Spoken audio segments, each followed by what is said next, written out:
Hey everyone, welcome back. आज हम explain करेंगे बीच टैमर की एपिसोड नंबर 2। एपिसोड स्टार्टिंग में हम देखते हैं कि रेन जो stone and medical herb collect किया होता है वो अपने रिसेप्शनिस्ट को दे देता है और वो लेडी भी ये कंफर्म करके कहती है कि रेन ने अपने एग्जाम पास कर लिया। वो कहती है कि रेन आज एफ रैंक का एडवेंचरर बन गया। इसके बाद वो लेडी रेन को एक एडवेंचरर कार्ड देती है। वो कहती है कि ये तुम्हारे एक आईडी की तरह काम आएगा और वो कार्ड के साथ साथ 50 ब्रॉन्ज कॉइन भी देती है। वो कहती है कि ये तुम्हारे रिवार्ड है क्योंकि तुम सिर्फ एफ रैंक से हो, इसलिए तुम्हें इतना ही मिलेंगे, लेकिन जैसे ही तुम्हारी रैंक इंक्रीज होती रहेगी तुम्हें और भी ज्यादा आगे मिलेंगे। तुमने अपने एग्जाम को काफी कम वक्त में ही खत्म कर लिया। मुझे इसका भरोसा है कि तुम अपने रैंक में काफी जल्दी ऊपर उठ जाओगे और इसके लिए भी तुम पूरी कोशिश करना। और ये सुन के रेन भी शुक्रिया कहता है। वो सोचने लगता है कि जैसे कि मुझे रैंक बढ़ानी है तो मुझे कहीं पर रहने के लिए जगह देखनी होगी, लेकिन इसके लिए रिवार्ड काफी कम है। उसके बाद रेन कनाडे के पास जाता है। कनाडे भी काफी एक्साइट होती है, पूछने लगती है कि क्या तुम एडवेंचरर बन गए? तो रेन कहता है कि हाँ मैं बन गया हूँ। और ये सुन के कनाडे भी कंग्रेट्स कहती है। वहाँ पर रेन कहता है कि मैं अभी से कुछ मिशन में जाना चाहता हूँ कि हम कुछ पैसा कमा पाए, तुम इसके लिए मेरे साथ चलना चाहोगी?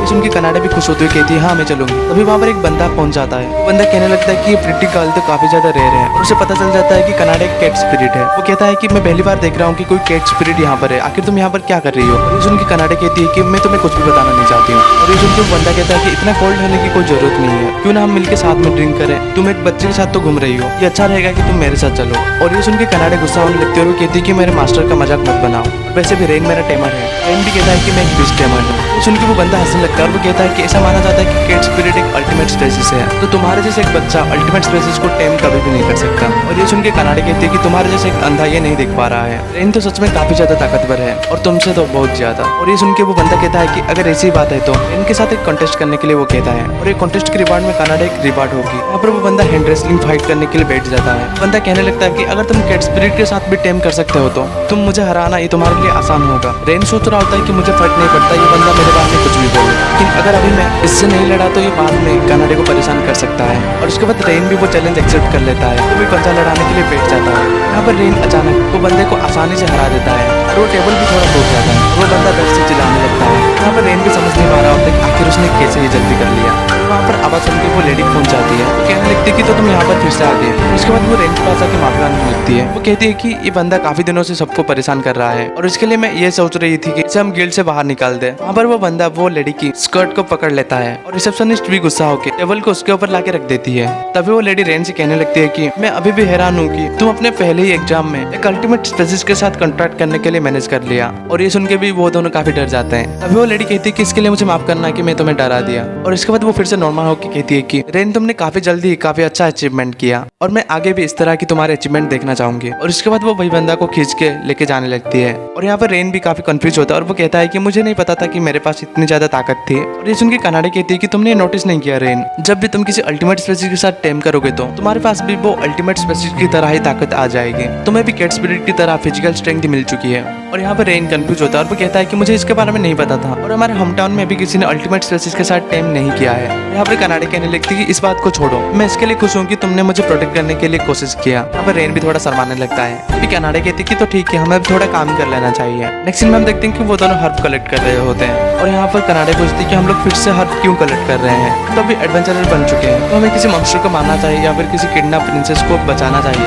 रेन कहता है कि हम अभी ये नहीं कर सकते क्योंकि अभी हम एफ रैंक में हैं, तो हमारे पास अभी सिर्फ ये सिंपल मिशन ही है। तभी रेन अपने आगे कुछ रेबिट को देखता है। और यहाँ पर कनाडा सोच रही होती है कि मुझे ग्रास तोड़ने के लिए और भी ज्यादा मेहनत करनी होगी। जब वो पीछे पलटती है वो देख के हैरान हो जाती है कि रेन ने रेबिट की मदद से काफी सारे हर्ब कलेक्ट कर लिए होते हैं। यहाँ पर वो घबराते हुए कहने लगती है कि मैं तो रेन की काफी करीब हूँ, लेकिन ये रेबिट तो मुझसे भी ज्यादा कम आ रहे हैं, क्या इसका मतलब मैं यूजलेस हूँ? तभी रेन कहता है कि अभी के लिए तो हमारे मिशन कंप्लीट हो चुका है, हमें फिर से वापस गिल्ड में जाना चाहिए। तभी रेन किसी की आवाज सुनती है, वो दोनों उस आवाज की तरफ बढ़ने लगते हैं। जब लोग वहाँ पर पहुँचते तो वो देखते हैं कि काफी सारे लोग एक ओल्ड मैन की चारों तरफ होते हैं और वो सारे लोग वो ओल्ड मैन को परेशान कर रहे होते हैं। वो सारे लोग कह रहे होते हैं कि जैसे कि तुम्हारे बॉडीगार्ड ने ये सुना तो हम लोग इवन फैंग से वो सारे डर के भाग गए, तो तुमने आखिर किस तरह के बॉडीगार्ड हायर किए थे? यहाँ पर कनाडा जानती होती है कि इवन फ्रैंक्स कौन होते हैं। वो रेन को बताने लगती है कि उसने एक स्टोरी सुनी थी जब वो ट्रैवल कर रही थी। वो सुनी होती है कि इवन फ्रैंक्स की टीम 100 मेंबर से भी ज्यादा है और वो लोग चोरी के साथ साथ काफी ज्यादा बुरे काम करते हैं। और वहाँ पर वो आदमी कह रहे होते हैं कि हम तुम्हारे सामान लेने के साथ साथ तुम्हें मार देंगे, लेकिन वहाँ पर वो ओल्ड मैन रिक्वेस्ट कर रहा होता है कि उसे छोड़ देने के लिए। तभी रेन कहता है कि मैं ये नहीं देख सकता, मैं उसकी मदद करना चाहता हूँ। और ये सुन के कनाडा भी खुश होती है और रेन एक प्लान बनाता है और वो कहता है कि मैं जाके इन लोगों से लड़ूंगा, तुम जाके ओल्ड मैन को प्रोटेक्ट कर लेना। और उसके बाद रेन स्पीड में जाके वो लोग के ऊपर अटैक कर देता है। और यहाँ पर कनाडा कनाडा भी जाके वो ओल्ड मैन को प्रोटेक्ट करती है। यहाँ पर कनाडा देख रही होती है कि रेन सबको मार रहा होता है। कनाडा सोचने लगती है कि पहले तो मुझे चिंता थी, रेन ने एक कैट स्पिरिट के साथ कांटेक्ट करने के बाद वो अपनी ताकत को गलत तरह से इस्तेमाल कर देगा। पावर आउट ऑफ कंट्रोल होने के बाद वो खुद को ही चोट पहुंचा देगा। लेकिन यहाँ पर रेन तो काफी अच्छी तरह से उन लोगों को पीट रहा होता है। यहाँ पर कनाडा सोच रही होती है कि मैं तो फालतू में चिंता कर रही थी। वो रेन को इस तरह से फाइट करते हुए देख के उसका चेहरा भी रेड होने लगता है और वो रेन को देख के खुद से कहती है कि मुझे रेन को इस तरह देख के मेरा हार्ट और भी ज्यादा धड़क रहा है। और उसके बाद रेन वो सब लोग को हरा देता है। तभी वो कनाडा के पास जाके कहता है कि क्या वो ओल्ड मैन ठीक है? तो कनाडा कहती है कि हाँ। तभी रेन कनाडा से कहता है कि तुम्हारा फेस तो रेड हो चुका है, तुम्हें कहीं पर चोट लगी है क्या? और ये सुन के कनाडा थोड़ा हैरान होते हुए कहती है कि ये बात को छोड़ो, लेकिन तुमने किसी भी वेपन यूज ना करके इन लोगों को आराम से हरा दिया, तुम सच में शानदार हो। रेन कहता है कि मुझे मार्शल आर्ट आती है कि मैं किसी एनिमल को वेपन से चोट ना पहुंचा दूं, इसलिए मैंने मार्शल आर्ट सीख लिया था। और यहाँ पर वो ओल्ड मैन भी उन दोनों को शुक्रिया कहते हैं। और यहाँ पर रेन पूछता है कि आप एक मर्चेंट है, फिर भी आप अपने साथ बॉडीगार्ड नहीं रख रहे हैं, लेकिन ऐसा क्यों? तो वो ओल्ड मैन कहता है कि मैं कुछ लोगों को हायर किया था, लेकिन वो लोग भाग गए। और वो ओल्ड मैन कहते हैं कि लेकिन इस बात को छोड़ो, वो इवन फैंक्स की गैंग तुम्हारे साथ लड़ने के लिए जरूर आएंगे और ये अच्छा रहेगा कि तुम लोग काफी दूर यहाँ से भाग जाओ, और वो लोग हो सकता है कि तुम्हारी जान भी ले सकते हैं। और ये सुन के रेन सोचने लगता है और वो कहता है कि वो लोग सच में एक मुसीबत है, तो ठीक है हम उन लोगों को पकड़ लेंगे। और इसके बाद रेन वहाँ से जाने लगता है। तो कनाडा जाके रेन से पूछती है कि क्या तुम सीरियस थे इसके लिए? रेन कहता है कि हाँ, अगर हम वो टीम को अभी नहीं पकड़ेंगे तो वो बाद में हमारे लिए मुसीबत खड़े कर सकते हैं, और शायद हो सकता है कि वो लोग वो मर्चेंट के ऊपर फिर से हमला कर दें या फिर किसी दूसरे लोग के ऊपर, तो इसलिए हमें उन्हें पहले ही पकड़ लेना चाहिए। और रेन कहता है कि मेरे पास एक प्लान है इसके लिए। और इसके बाद रेन एक स्क्विरल की मदद से ये इवन फैंक्स की प्लेस पर पहुंच जाते हैं। और यहाँ पर कनाडा खुद से कह रही होती है कि मैं कितनी ज्यादा यूजलेस हूँ, मुझे जगह ढूंढने में एक स्क्विरल ने भी हरा दिया। ये देख के रेन कहता है कि तुम यूजलेस नहीं हो, तुम यहाँ पर हो और ये मेरे लिए सबसे ज्यादा बड़ा मदद है। और ये सुन के कनाडा थोड़े खुश हो जाती है। वो रेन से प्लान पूछती है। तभी रेन एक बी दिखाता है और वो कहता है कि मैं उन लोगों को पकड़ने के लिए बी के साथ टेम्पररी कॉन्ट्रैक्ट बनाऊंगा, क्योंकि इनके अंदर एक पैरालाइजिक वेपन है और इसी वजह से ये मेरे काम में आ सकते हैं। और ये सुन के कनाडा कहती है कि ये प्लान सच में शानदार है, लेकिन रुको,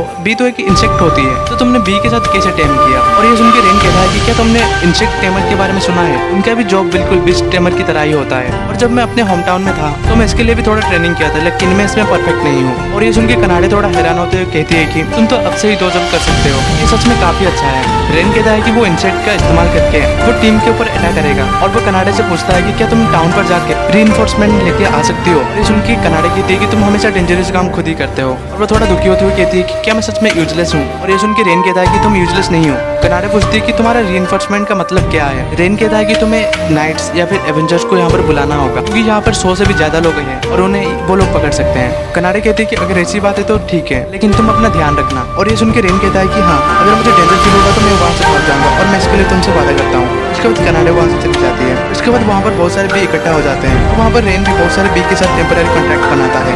नेक्स्ट में हम देखते हैं कि रेन के वो पहले वाले टीम को, और हमें पता चलता है कि जो ओल्ड मैन ने कुछ लोगों को हायर किए थे वो यही लोग थे और ये लोग भाग गए थे। वहाँ पर वो लड़की कहती है कि एरियोस एंड एगेथ कोई दूसरा काम कर रहे हैं। वहाँ पर वो दोनों कुछ पैसा कमाने के लिए काम के लिए लग गए थे। और उसके बाद वो लड़की अपनी टीम के न्यू बिस्ट टेमर के ऊपर सारे ब्लेम डाल देती है। वो कहती है कि तुम सबसे पहले क्यों वहाँ से भाग गए, तुम्हें वहाँ पर लड़ने के लिए होना चाहिए था। और ये सुन के वो लड़का कहता है कि मैं तुमसे पहले ही कहा था कि मैं एक बिस्ट टेमर हूँ जो लड़ नहीं सकता है। वहाँ पर वो लड़की कहने लगती है कि तुमने ये काम के लिए बस एक ही स्क्विरल को टेम किया, तुम्हें कम से कम 10 से 20 एनिमल को टेम करना चाहिए था। और ये सुन के वो बिस्ट टेमर काफी हैरान हो जाता है और वो कहता है कि आखिर तुम किसके बारे में बात कर रहे हो? एक बिस्ट टेमर काफी मुश्किल से 2 एनिमल को टेम कर सकता है, तुम यहाँ पर 10 की बात कर रही हो। अगर कोई बिस्ट टेमर एक से ज्यादा एनिमल को टेम करेगा तो उसकी नस फट सकती है। और ये सुन के वो लड़की कहने लगती है कि अगर ऐसी ही बात है तो रेन एक साथ इतने सारे एनिमल को कैसे टेम कर सकता है? और वो कहती है कि तुम झूठ कह रहे हो क्योंकि तुम टैलेंटलेस हो। और ये मिशन के फेल होने का ब्लेम खुद के ऊपर लेने के लिए वो कहती है अगर तुम ऐसा नहीं करोगे तो हम तुम्हें काफी ज्यादा दर्द दे सकते हैं। और ये सुन के वो बंदा डर के वहाँ से भागने लगता है। तभी मैंने ली से पूछती कि अगर क्या होगा वो बंदा सच कह रहा है तो इसका मतलब रेन काफी ज्यादा ताकतवर है। और ये सुन के वो लड़की कहने लगती कि ऐसा बिल्कुल भी नहीं है। और वो अपने मन में सोचने लगती है कि ऐसा हो ही नहीं सकता है कि रेन इतना ज्यादा ताकतवर है। इसमें हम देखते हैं कि रेन जो कि बी की मदद से सारे ग्रुप के मेंबर को पैरालाइज कर दिया होता है। इसके बाद वो सारे बी को भी फ्री कर देता है।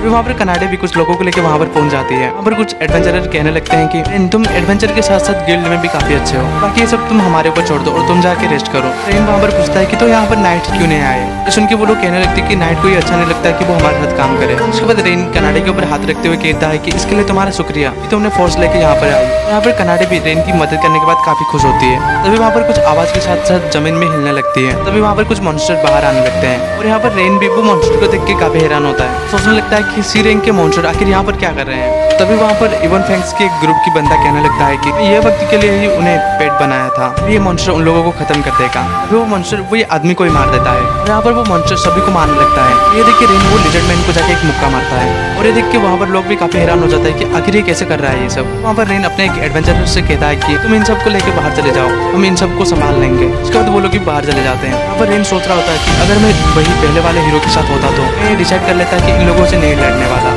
लेकिन अब मैं अलग हूँ और अब मेरे साथ कनाडा है। उसके बाद रेन एंड कनाडा मिलकर वो लिजर्ड मैन को मारने लगते हैं। एक सीन में हम देखते हैं कि वो adventurer her rain and Canada की वेट कर रहे होते हैं और काफी वक्त भी हो गया होता है। तभी सडनली वो कैब से रेन एंड कनाडा बाहर आने लगते हैं और ये देख के वो लोग काफी खुश होते हैं और यहाँ पर सारे लोग उन दोनों के काम की वजह से काफी खुश थे। और यहाँ पर रेन भी काफी खुश होता है और वो सोचने लगता है कि इन लोगों ने मुझे एक्सेप्ट कर लिया है, मैं ऐसा एक बिच टेमर जिसे हीरो ने भी यूजलेस कह के छोड़ दिया था। तभी रेन कनाडा की तरफ देखते हुए सोचता है कि रेन ना ही मेरी करीब है, ना ही कोई अल्टीमेट स्पेसिस, वो तो सिर्फ कनाडा ही है। वो कनाडा की तरफ देखते हुए कहता है कि मैं ये महसूस कर सकता हूँ कि जब तक मेरे साथ कनाडा है मैं सब कुछ कर सकता हूँ। और ये बात सुनने के बाद कनाडा भी काफी खुश हो जाती है और यहाँ पर ये एपिसोड भी खत्म हो जाता है।